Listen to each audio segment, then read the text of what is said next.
남사, 기흥에서 수원, 판교 부근과 달래내부터 반포 쪽 이동 부쩍 더뎌졌고요. 중부 내륙고속도로 양평 쪽 괴산 부근 1차로를 막고선 차선 긋는 작업하면서 괴산 일대 5km 구간 정체가 심합니다. KBS 교통정보센터였습니다. 주진우 라이브.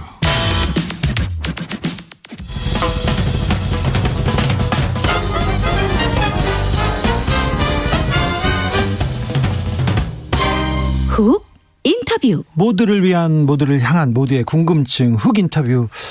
백신 접종률 70%를 빠른 시간 안에 달성했습니다. 단계적 일상 회복도 순조롭게 잘 진행되고 있습니다. 그런데 3일째 확진자가 막 늘었습니다. 확진자가 확 급증하니까 걱정이 되네요. 현재 상황 어떻게 봐야 할지, 위드 코로나로 가는 길 궁금한 점 많습니다. 물어보겠습니다. 임승관 경기도의료원 안성병원장, 안녕하세요. 네, 반갑습니다. 원장님, 신규 확진자가 많이 들었어요. 현재 상황 어떻게 보고 계신지요? 네, 오늘 2,600명 이상 이런 보도가 있었잖아요. 예. 정부도 시민도 좀 동요하는 것처럼 느껴지는데요. 네. 또 단계적 일상회복 정책의 실행 시점이 맞냐 틀리냐 논쟁하는 얘기도 들리는데, 네. 글쎄요, 저는 그게 핵심인 것 같지 않고요. 실행 시점이 언제 맞았냐 틀리냐가 아니라, 네. 실행 시기로부터 우리가 얼마나 준비했냐, 이 준비 기간이 중요한 것 같아요. 예. 시험 날짜가 중요한 게 아니라 시험을 준비한 공부 기간이 중요한 것처럼요. 네. 그런 면에서 아직 여러 관점에서 준비가 충분치는 않은 것 같아 좀 걱정하는 마음입니다. 네. 특별히 우려하는 지점이 있습니까? 네, 제일 걱정스러운 것은 제일 취약한 공간일 것 아니에요. 예. 감염자의 숫자가 늘어날 때 아무리 백신 접종으로 인해서 위중증률이라든지 이런 것들은 낮춘다고 해도 절대 규모가 크다면 결국은 피해가 발생하는데요. 예. 그런 관점에서 제일 위험한 공간은 여전히 노인 요양 시설입니다. 작년 겨울에도 그랬지만 올 다가올 겨울도 마찬가지일 수 있고요. 노인 요양 시설을 보호하기 위한 어떤 우리의 노력들이 좀 더 신속하게 또 긴급하게 설계돼야 된다고 생각합니다. 네. 확진자는 당분간 더 늘어나겠죠? 얼마나 늘어날 것 같습니까? 저희가 마음의 준비를 조금 해야 될 것 같아서 좀 알려주세요. 네. 작년부터 올해까지 개인적으로 이 질문을 받을 때에 대한 제 대답은 네. 늘 한결같이 모른다인데요. 네. 취재원으로서 적절하진 않네요.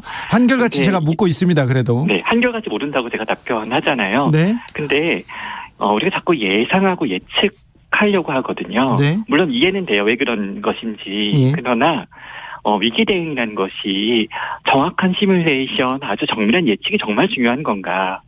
늘어날 수도 있고 줄어들 수도 있고 비슷할 수도 있다면 각각 그에 맞는 어떤 대안들을 갖추고 있는 이 대비가 중요한 것 같거든요. 네. 우리가 경제 위기 같은 것들에 비유하자면 환율을, 유가를, 주식 시장의 지수를 예측하고 내년 계획을 세우지 않잖아요. 시뮬레이션은 하지만 올라갈 때도 내려갈 때도에 대한 대응 솔루션을 갖추고 있는 거잖아요. 그런 관점에서 코로나19 대응이 너무 좀 예측 중심으로 예. 논의되는 것이 좀 걱정스러운 면이 있습니다. 알겠습니다. 대비 체계를 각각에 맞는 시나리오로 갖고 있는 게 훨씬 중요한 거죠. 지난번에 중수본 반장님께서 저희하고 인터뷰할 때 단계적 일상으로 가면 확진자 증가 불가피하고 숫자에만 의존하지 않겠다, 이런 얘기했어요. 네. 네. 아무튼 이 부분은 어떻게 보세요? 그래서 실제 방역 당국이 일일 확진자 수를 맨 위에 언급하지 않는다거나 네. 보도 참고 자료에도 앞장에 실지 않는다거나 하는 브리핑 구성도 바뀌었잖아요. 네. 저희도 그렇게 하죠. 네. 저희도 그렇게 하는 게 맞습니까? 담론하고 일치하는 얘기고 타당한 어떤 설명인데요. 네. 근데 중요한 건 이런 이론이 아니라 실제잖아요. 예. 그래서 오늘 실제로 어떻게 됐냔 말이에요. 오늘 실제로 2,600명 이상 확진자가 쏟아졌다는 속보를 내지 않은 통신사나 언론사가 하나라도 있는지, 또 중대본에서도 특별 점검 기간을 운영한다고 또 긴급 대처를 또 이렇게 설명하기도 했잖아요. 네. 그러니까 즉 우리가 갖고 있는 우리 사회의 시민사회의 대중의 인식과 정부가 얘기하는 정책 사이에 이만큼 괴리가 있다는 거죠. 네. 그래서 그 괴리가 무엇인지를 정확하게 이해해야지만, 정확하게 간파해야지만 아주 현실적이고 실효성 있는 대안이 나올 수 있다고 생각합니다. 네. 5357님께서 우리는 뭘 더 준비해야 하나요? 지금이라도 준비할 것은 무엇인가요? 이렇게 물어봅니다. 네.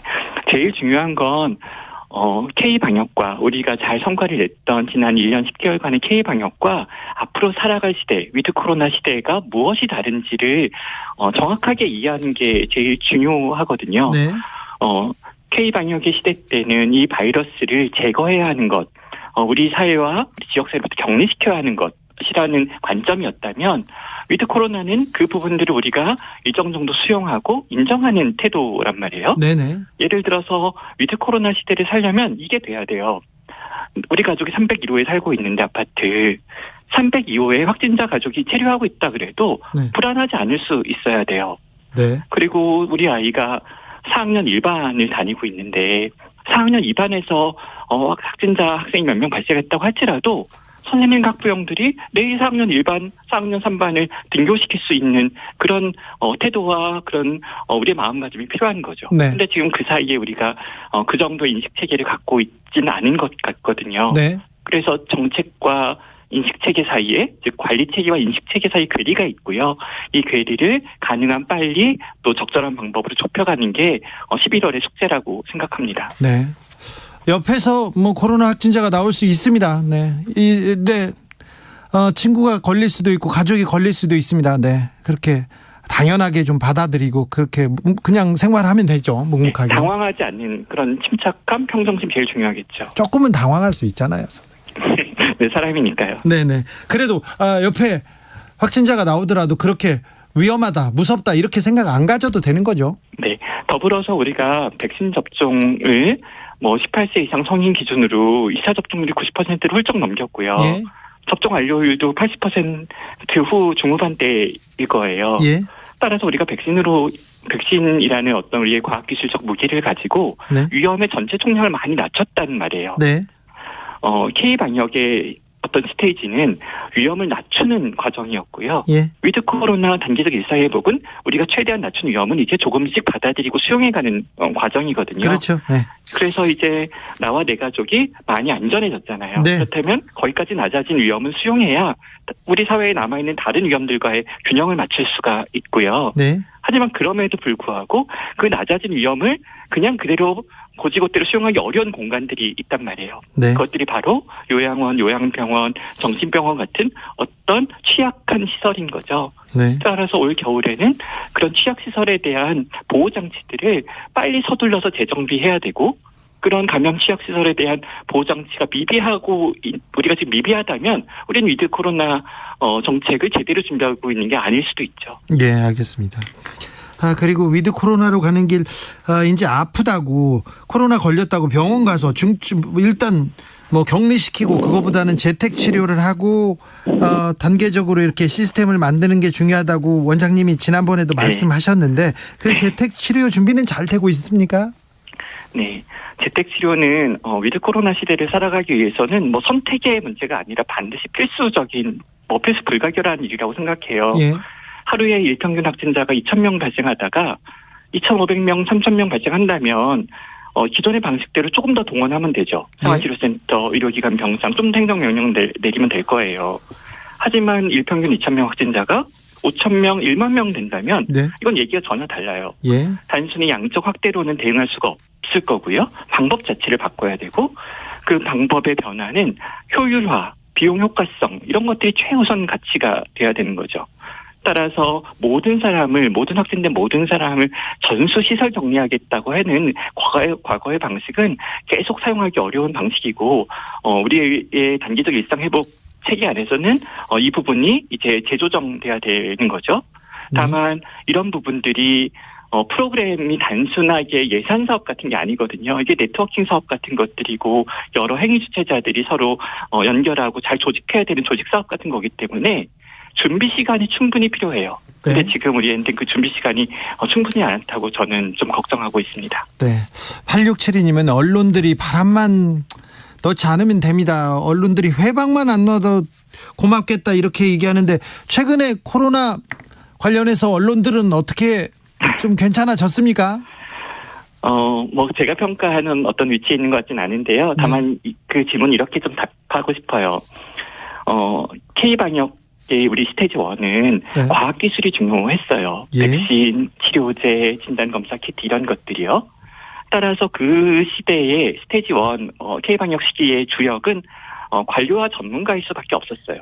그래서 그분들한테 주로 마이크와 카메라가 향하기도 했죠. 하지만 단계적 일상회복, 위드 코로나 시대는 다르다고 생각해요. 이건 이제 과학기술이 아니라 사회적 합의, 민주적인 어떤 협의, 그다음에 상호소통 이런 거거든요. 즉 사회체제란 말이에요. 그래서 사회체제를 제대로 운영하려면 제일 중요한 행위 주체자가 2021년 겨울 한국에서는 두 그룹이라고 생각합니다. 네. 하나는 정당, 그리고 나머지 하나가 언론이라고 생각하고 이 정당과 언론의 역할이 올 겨울 너무나 중요할 거라고 생각합니다. 너무 중요한데 정당은 어떻게 해야 됩니까? 언론은 또 어떻게 해야 됩니까? 네, 제일 중요한 일은요. 만약에 그러길 저도 바라고 있지 않지만 또 그럴 거라는 건 아니지만 우리가 만약에 한 달쯤 뒤에 한 1만 명 감염자라는 사실을 우리가 목격하면서 대화를 나누고 있다고 생각해 볼게요. 네. 원치 않는 일입니다. 저도. 네. 근데 그때 우리가 이 부분을 정쟁화하지 않을 수 있을까요? 야당이 보수 야당이 보수 언론이 혹은 반대로 우리 정부가 잘 총력 대응하고 집중력을 발휘해서 이 겨울을 아주 안전하게 확진자 숫자도 통제해내고 잘 위드 코로나를 잘 진입시켰다고 할게요. 네. 그때 정부 여당이 그것들을 정치적 성과로 전환하는 것을 좀 유보할 수 있을까요? 이건 우리 국민이 다 같이 이뤄낸 거니까. 즉 지금 이루어지는 이 부분에 있어서 성공적인 결과라고 해도 바로 정치적 자산으로 가져가려는 것들을 우리가 조심해야 한다고 생각하고요. 예. 또 그것들이 좀 어떤 오류적인 결과라고 해도 비난하고 원망하는 어떤 사회 풍토가 만들어지면 굉장히 곤란한 거죠. 네, 왜냐하면 그렇죠. 그런 상황에서 실제 생명과 건강과 재산이 위험한 국민들을 지키기 위해서는 반드시 정쟁화를 물리쳐야만 하거든요. 네. 근데 정치의 계절이잖아요. 얼마나 우리가 고민할 게 많겠습니까? 네. 말을 하겠죠. 많겠죠.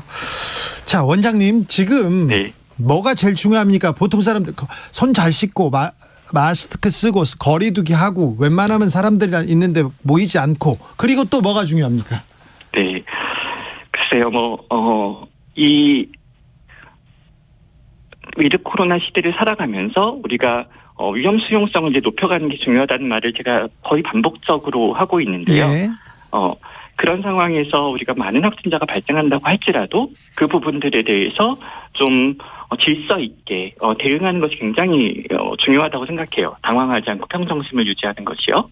그리고 그러기 위해서는 우리가 이 위드 코로나 시대를 실행하는 데 있어서 일정 부분 준비가 좀 부족하고 준비 기간이 부족한 부분이 있다고 저는 조금 비판적으로 얘기를 하는데 그 상황에서 우리의 준비에 부족함이 있었다면 그걸 어떻게 핸들링할 수 있느냐가 굉장히 중요한 거죠. 따라서 방역 대응이라든지 위기 대응에 있어서 이 주체를 한 사람이라고 한 영역이라고 생각하면 곤란한 것 같아요. 정부도 아니고 민주당도 아니고 여야를 가릴 것 없이 보수와 진보를 가릴 것 없이 평범한 시민과 방역 당국자를 가릴 것 없이 정말로 팀 스피릿을 발휘해서 이것들이 우리 사회의 공동 해결 과제라는 그런 공동체성을 발휘하는 게 너무나 중요한 거죠. 네. 그래서 백신 접종과 같은 문제들도 마찬가지예요. 이 백신을 나를 위해서 맞는 것인가? 우리 공동체를 위해서 맞는 것인가? 두 가지 속성이 다 있잖아요. 예. 그 두 가지 속성들을 우리가 잘 이해하고 또 우리의 어떤 지혜와 용기를 발휘하는 일들이 필요하다고 생각합니다. 네. 엘라님께서 유아 아이들은 완전히 노출되어 있는데 아이들을 위해서는 뭘 우리가 조금 조심해야 될까요? 네. 최근 발표하는 정부 통계를 보면은 10대 연령층하고요, 60세 이상 연령층의 확진자가 최근 많다는 통계 발표가 어제 오늘 좀 전해졌잖아요. 네. 이 유행 조절과 관련해서 굉장히 중요한 지점이에요.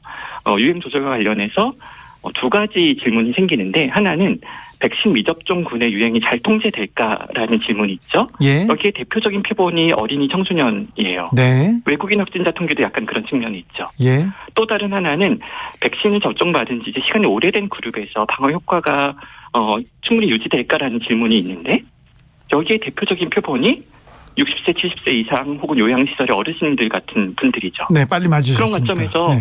최근 정부에서 발표한 통계에는 우려스러운 지점이 있단 말이에요. 네.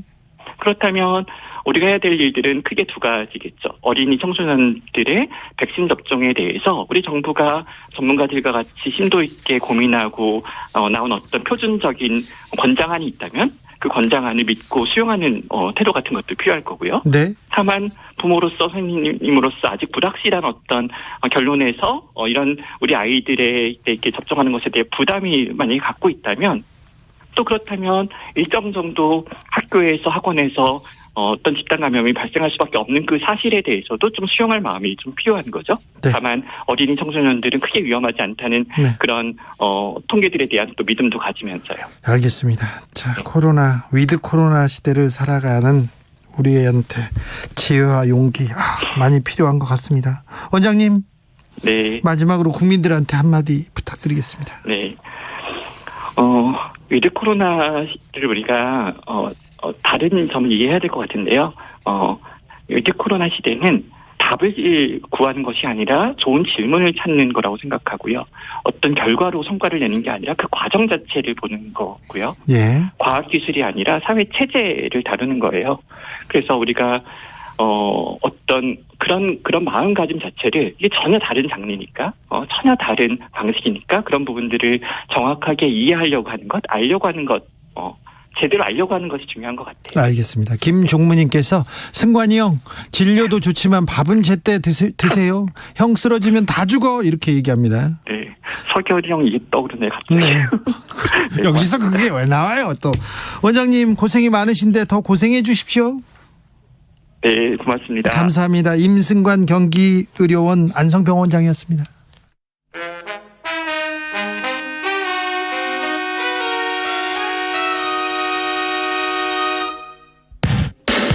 주진우 라이브 돌발 퀴즈. 오늘의 돌발 퀴즈는 객관식입니다. 문제를 잘 듣고 보기와 정답을 정확히 적어 보내주세요.